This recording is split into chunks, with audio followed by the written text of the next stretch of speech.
Hola, ¿qué tal? Soy el doctor Juan Carlos López y el día de hoy vamos a hablar sobre un tema muy interesante que es infección de oído y en su traducción clínica dolor de oído, lo cual muchos de los padres pues han visto en sus hijos y han lidiado con esta situación, y los que no, bueno, pues prepárense, van a conocer un poquito de qué hacer, en qué consiste, qué se afecta, las circunstancias para ir a urgencias, cómo prevenir el problema y algunos detallitos en la explicación más. Comenzamos. ¿En qué consiste una infección de oído? Bueno, la infección de oído se da generalmente en la parte externa y en la parte media. Bueno, aquí vamos a ver en este dibujo lo que es el oído externo. Aquí situamos nuestra oreja, que es un cartílago, y aquí el conducto auditivo externo, que es por donde llega precisamente el sonido que va a dar a la parte media, a esta membrana. Se llama media porque está dividido en tres partes. Aquí lo vemos, oído medio y externo. Y esta es una membrana que recibe esas vibraciones a través del aire. Vibra y entonces transmite todo eso a través de estos huesitos que lo mandan hacia el oído interno, que traduce todo hacia el sistema nervioso central, que es el cerebro, para que entendamos ese sonido y lo podamos utilizar y traducir en nuestro sistema nervioso en información. Pero bueno, estábamos hablando en qué consiste. Bien, el oído externo es esta parte y generalmente en esta parte anatómica se dan muchísimas de las lesiones frecuentes de dolor de oído. Vamos a ver más adelante de esta forma, zonas afectadas. Bueno, el oído externo, como ya dijimos, está compuesto y está revestido de piel y es una zona que puede ser fácilmente infectada por bacterias, sobre todo los de la humedad en los niños o personas que suelen nadar por mucho tiempo, y por esa humedad y esa abrasión y esa lesión del tejido favorece el crecimiento de bacterias y por lo tanto una infección que también es dolorosa. Siempre se sitúa en esa zona. También por lesión de introducir objetos. Esto es más frecuente en niños, aunque hay algunos adultos que se les escapa con los cotonetes que no se deben utilizar. Bien, bajo ninguna circunstancia. A este tipo de infección se le conoce como otitis externa por su situación anatómica. Vamos a regresar un poquito. Bien, ahí está el oído externo y aquí es donde se sitúa. ¿Ok? Esta es la parte donde va entrando hacia nuestro oído medio y luego al interno las ondas de sonido y cualquier objeto líquido que pueda pasar a través de este canal, que es muy pequeño. Ahora, en la parte media, vamos a ir hacia adelante para ver esta parte media. Y viene siendo la que se conoce como otitis media, sencillamente porque está la parte media de las tres situaciones anatómicas que componen al oído. Y en la mayor parte, como dice aquí, estas infecciones ocurren por virus y bacterias, ¿sí? La infección se sitúa en esa región, más que nada porque puede haber una complicación en algún resfriado primordialmente, ¿sí? En esta parte voy a regresar nuevamente hacia el dibujo, que es más interesante verlo y mejor de explicar. Bueno, aquí estamos viendo que hay un pequeño canal que se comunica hacia nuestras vías aéreas, que es nariz y garganta, ¿sí? Sobre todo viene bajando hacia garganta. Entonces, ¿qué pasa? Cuando hay un acúmulo de moco por cualquier situación en nuestros senos paranasales, que es donde se produce el calentamiento del aire y producción de moco defensivo, o el exceso de moco que se produce a través del pasarlo por la garganta, fácilmente puede ascender hacia nuestro oído medio, acumularse, provocar presión dentro del oído y hacia esta membranita que es laxa, que se mueve para poder traducir toda esa información del aire que llega a través de esta membrana y produce presión y dolor. Aquí es donde se produce el dolor, pero ese moco que se acumula aquí y que no puede drenar fácilmente es precisamente lo que produce también el crecimiento de virus y bacterias que nos van a enfermar y afectar en esta zona. Bien, bueno, en esta parte es muy frecuente que reviente el oído y aquí se produce una pequeña abertura más o menos en este nivel, que drena ese moco y esa pus producida, que luego lo vemos traduciéndose como salida a través de nuestra oreja, de nuestro cartílago. En el caso de los niños obviamente es más frecuente, y se alivia inclusive el dolor cuando esta presión cede. Bien, ahora pasemos hacia los signos y síntomas. Bueno, el síntoma más importante o el síntoma cardinal indicativo de afectación en el oído es el llanto intenso. ¿Ok? Los niños lloran, sobre todo en la madrugada, es cuando se produce frecuentemente que el dolor comienza, puede ser de horas tempranas, pero más que nada siempre se traduce por lo general en la madrugada, que es cuando el niño ya está en reposo y comienza a ver también más atención hacia él y la intensidad empieza a aumentar. Bueno, muchas veces los niños se tocan desesperadamente ese oído, lo que incrementa, esa oreja quiero decir, lo que incrementa el dolor, ¿sí? Pero es la desesperación de la molestia lo que hace que el niño se toque e indica precisamente la afectación. También puede haber fiebre porque pues en muchas ocasiones ya se viene arrastrando una infección y bueno, esto produce el síntoma también como parte de todo el cuadro. Y luego viene la salida de pus, como lo habíamos comentado. Bien, esa salida de pus es lo que libera la presión y en ese momento se calma el dolor y empieza a supurar. Y bueno, los padres también les causa mucha ansiedad porque pues obviamente no es nada agradable ver que va saliendo algo del oído de este bebé o de nuestro oído.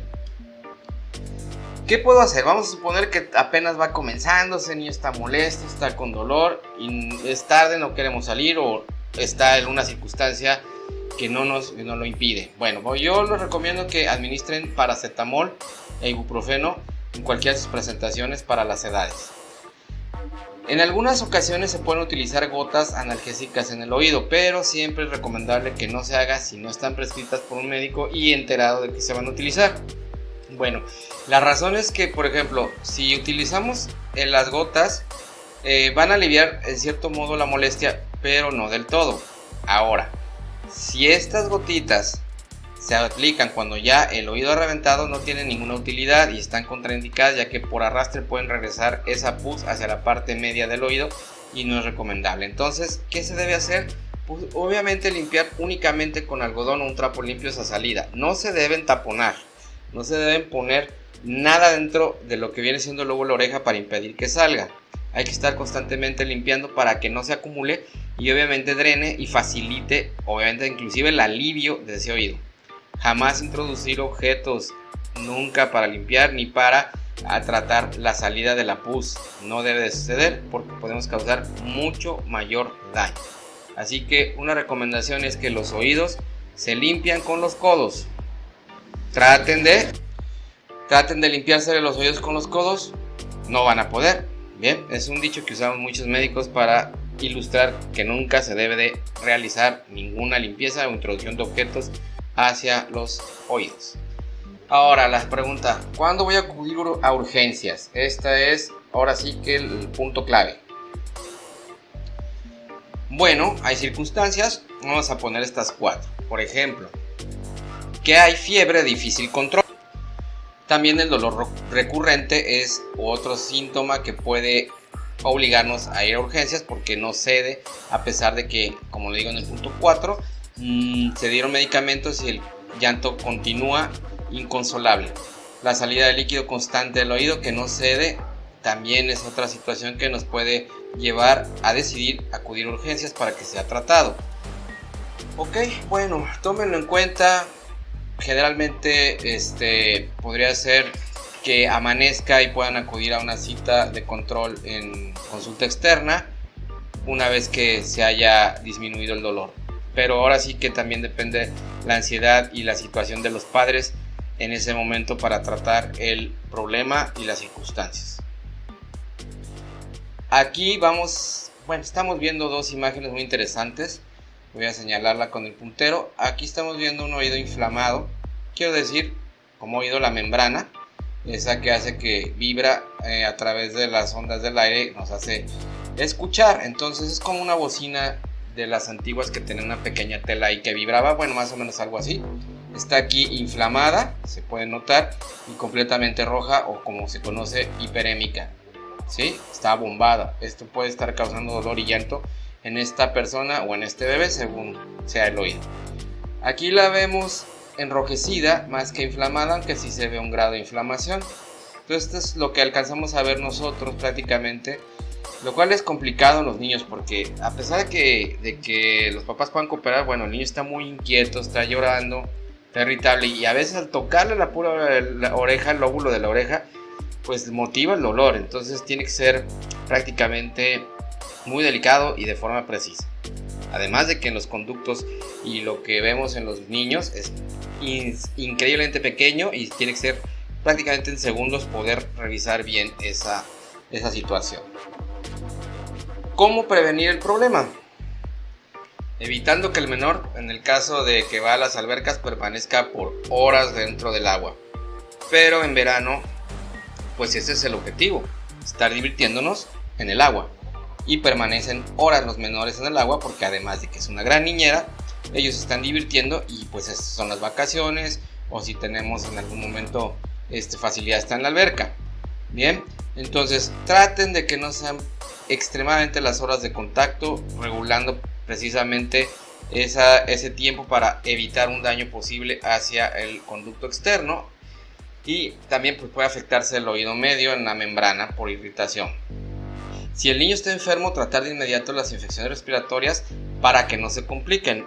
Generalmente los médicos utilizamos medicamentos para contrarrestar la enfermedad y como efecto también evitamos el acúmulo de secreciones y como una infección secundaria, pues el oído afectado.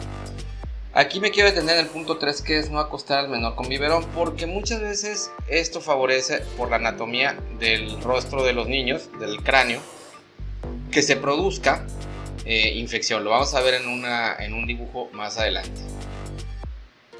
Y aquí lo tenemos. Bueno, esta es la anatomía del cráneo, de la carita y del oído de este bebé o un niño. Y este es el adulto. Me quiero enfocar donde dice trompa de Eustaquio porque es la que comunica las vías respiratorias. Entonces si ven, aquí está recta y en el adulto está un poco más inclinada. Esta situación de recta que está en la trompa conocida como Eustaquio favorece que se drene más líquido si está tomando biberón y llegue al oído, produciendo un medio favorable para que se produzca una infección. En el caso del adulto es menos favorable que suceda por esta inclinación que está sucediendo por su tamaño de cráneo. Entonces es importante que entendamos que no se debe dormir al bebé nunca con leche, aunque es una costumbre muy frecuente que casi nunca trae problemas, pero en niños predispuestos es una causa muy probable de infecciones del oído muy recurrentes. Bien, aquí tenemos pues ahora sí que básicamente lo que es importante saber en el momento de que hay una infección probable o el dolor de oído comienza. No quiero extenderme en tratamientos y antibióticos, analgésicos, más allá de los que ya dije, medicamentos para drenar el moco, antihistamínicos, porque ya es algo muy complicado del tema y lo que necesitamos es ver lo concreto para tomar decisiones y conocer realmente qué hacer en el momento, ¿sí? Entonces prácticamente ese es el objetivo de esta plática. Quiero agradecerles su atención. Hay otros videos que pueden ver, ¿sí? Otros videos en mi canal. También suscríbanse para que podamos estar en contacto. Déjenme comentarios y les agradezco la atención. No se les olvide dar like si es que les gustó, dislike si no les gusta, en fin. Lo importante es tener la información. Muchas gracias. Soy el Dr. Juan Carlos López, médico pediatra.